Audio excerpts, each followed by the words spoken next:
Hello guys, welcome back to my channel. अगर आप मेरे चैनल पे नए हैं और अभी तक आपने मेरे चैनल को सब्सक्राइब नहीं किया है तो प्लीज़ मेरे चैनल को सब्सक्राइब कर लें और बेल नोटिफिकेशन को ऑन कर लें ताकि जब भी मैं न्यू वीडियो डालूं तो आपके पास नोटिफिकेशन आ जाए। ये AWS certified developer associate exam guide series है जो ये हमारा इंट्रोडक्शन वीडियो है। इसमें मैं आपको ये गाइड करूँगी कि इस एग्ज़ाम के लिए क्या एलिजिबिलिटी है और इसमें किस तरह के क्वेश्चंस आते हैं, कितने मार्क्स के होते हैं और क्या क्या हमारे इस एग्ज़ाम में हमें कवर करना है। तो चलिए फिर स्टार्ट करते हैं। सबसे पहले हम देखेंगे कि जो ये DVA C02 जो एग्ज़ाम है इसमें हमारा जो क्वेश्चन टाइप है वो किस तरह का होता है। चलिए, ये हमारा क्या है, इसमें क्वेश्चन टाइप इसमें सिनारियो बेस्ड क्वेश्चन होते हैं जो मल्टीपल चॉइस और मल्टीपल रिस्पांस टाइप के होते हैं। ये जो हमारा एग्ज़ाम है वो 130 मिनट्स के होते हैं। इसमें 65 क्वेश्चंस होते हैं जिसमें 15 अनस्कोर्ड क्वेश्चन होते हैं। ये हमारा टोटल 1000 मार्क्स का होता है जिसमें हमें 720 मार्क्स लाने होते हैं। जो पासिंग स्कोर है वो हमारा है 720 पॉइंट्स। इस एग्ज़ाम को बुक करने के लिए हमें $150 पे करने होते हैं। इसमें जो हमारा क्वेश्चन टाइप है वो मल्टीपल चॉइस होते हैं और मल्टीपल रिस्पॉन्स टाइप के होते हैं। मल्टीपल रिस्पॉन्स मीन्स एक क्वेश्चन के 2-3 आंसर, हमें 2 से ज़्यादा आंसर हमें सेलेक्ट करना होता है। जिसके लिए क्या इसका मतलब है कि 2 से 3 क्वेश्चन तक भी इसमें सही हो सकते हैं।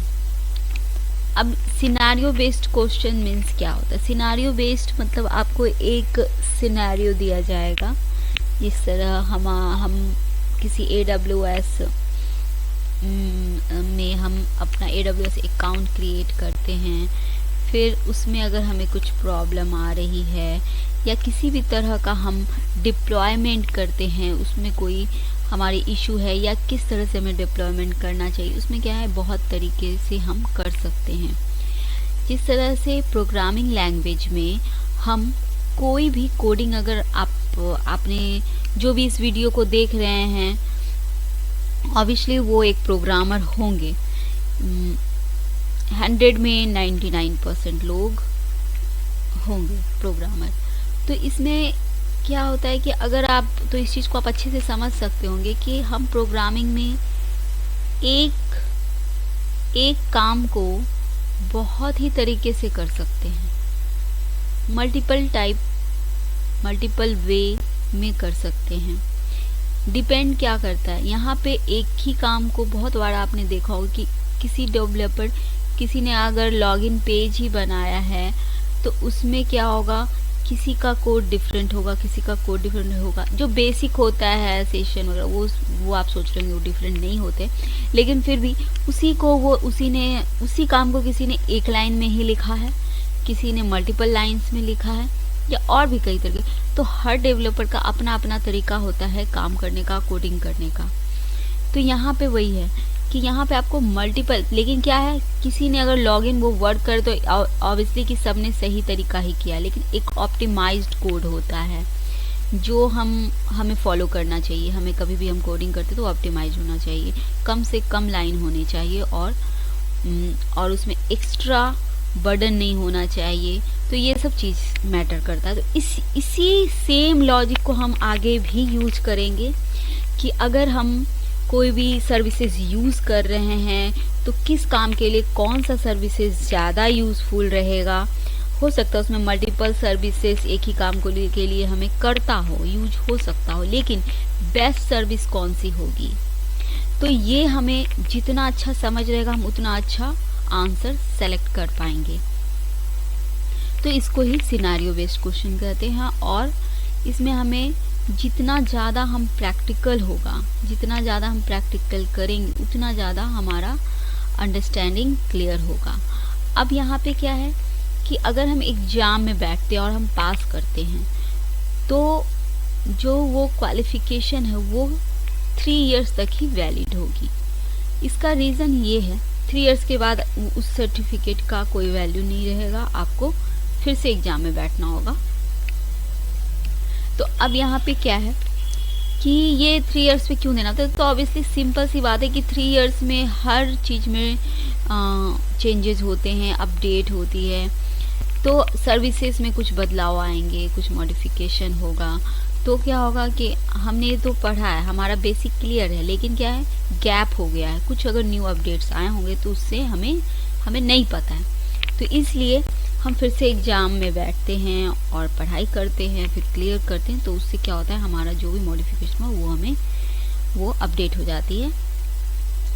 तो ये रीज़न है कि इसका जो क्वालिफ़िकेशन है वो 3 इयर्स तक ही वैलिड होता है। इसके बाद आपको फिर से $150 आपको पे करने होंगे और फिर से एग्ज़ाम बैठना होगा, क्लियर करना होगा। तो ये तो हो गए कि एग्ज़ाम में कितने मिनट्स के होते हैं, किस तरह के क्वेश्चन होते हैं, कितना हमें पे करना होता है बुकिंग के लिए।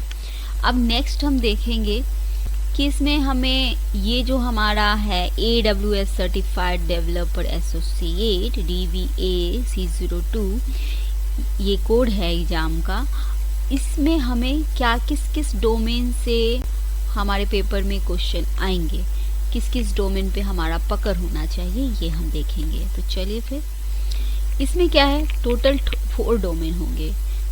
डोमेन फर्स्ट में डेवलपमेंट विथ AWS सर्विसेज, हम सर्विसेज को यूज़ करके डेवलपमेंट के लिए हम सर्विसेज को यूज़ करेंगे। अब कौन से सर्विसेज होते हैं जो डेवलपमेंट में यूज़फुल होते हैं वो हम देखेंगे, जो 32% कवर करता है। ये एग्ज़ाम में जो क्वेश्चन है उसमें 32% क्वेश्चन हमारा फर्स्ट डोमेन से रिलेटेड आएंगे। अब ये सेकंड क्या है हमारा सिक्योरिटी। डोमेन 2 में सिक्योरिटी से रिलेटेड हम पढ़ेंगे कि AWS में कौन सी सर्विसेज हम सिक्योरिटी के लिए यूज़ करते हैं और ये कितना परसेंट कवर करेगा, तो 26% क्वेश्चन हमारा जो भी पेपर में आएगा वो सिक्योरिटी से रिलेटेड आएगा। अब डोमेन 3 हो गया डिप्लॉयमेंट। अब डिप्लॉयमेंट हमारा क्या है कि 24% ये कवर करेगा, जो भी हमारे क्वेश्चन रहेंगे वो 24% रहेंगे डिप्लॉयमेंट से रिलेटेड। लास्ट है हमारा trouble shooting and optimization. Domain 4 में हमारा आ जाता है ट्रबल शूटिंग एंड ऑप्टिमाइजेशन, जो सिर्फ 18% कवर करेगा। अब इन 4 डोमेन को ही हम इस सीरीज़ में डिटेल में पढ़ने वाले हैं ताकि आप अच्छे से एग्ज़ाम में पास हो सकें, आपकी तैयारी अच्छे से हो सके और आपको पकड़ हो, ताकि आप रियल वर्ल्ड में आप वर्क कर सकें।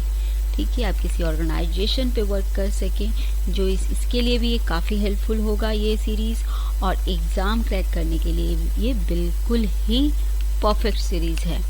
इसको आप करके आराम से अपने एग्ज़ाम को क्लियर कर सकते हैं। तो इस सीरीज़ में हमारे साथ बने रहिएगा, और इसमें मैं आपको एक लिंक दूंगी, इसमें मैं दिखाती हूँ आपको। AWS के लिंक हैं जिसमें जो भी मैंने आपको समझाया है वो सारे डिटेल में अवेलेबल हैं। तो यहाँ पे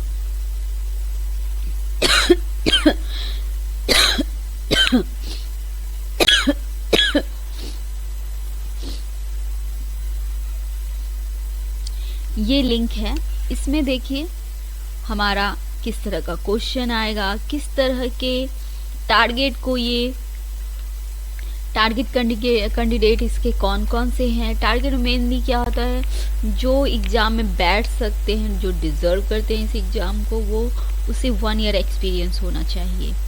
अब इसकी चिंता आपको नहीं करना, क्योंकि मैं इस सीरीज में पूरा प्रैक्टिकल के साथ हर चीज़, हर पॉइंट को एक्सप्लेन करूँगी और करके भी दिखाऊँगी, जो आप खुद से भी वीडियो देखने के बाद प्रैक्टिकल कर सकते हैं, और आपको इससे एक्सपीरियंस हो जाएगा कि किस तरह से वर्क किया जाता है, जो आपके एग्ज़ाम में काफ़ी हेल्पफुल होगा। तो इस आगे की सीरीज़ में हम देखेंगे और अच्छे से प्रैक्टिकल करते हुए हम आगे बढ़ेंगे। इस सीरीज़ में, इस सेशन में आज के लिए इतना ही। नेक्स्ट वीडियो में लेके आऊँगी जिसमें हम डिटेल में AWS सर्विसेज को समझेंगे और देखेंगे। तब तक के लिए बाय बाय।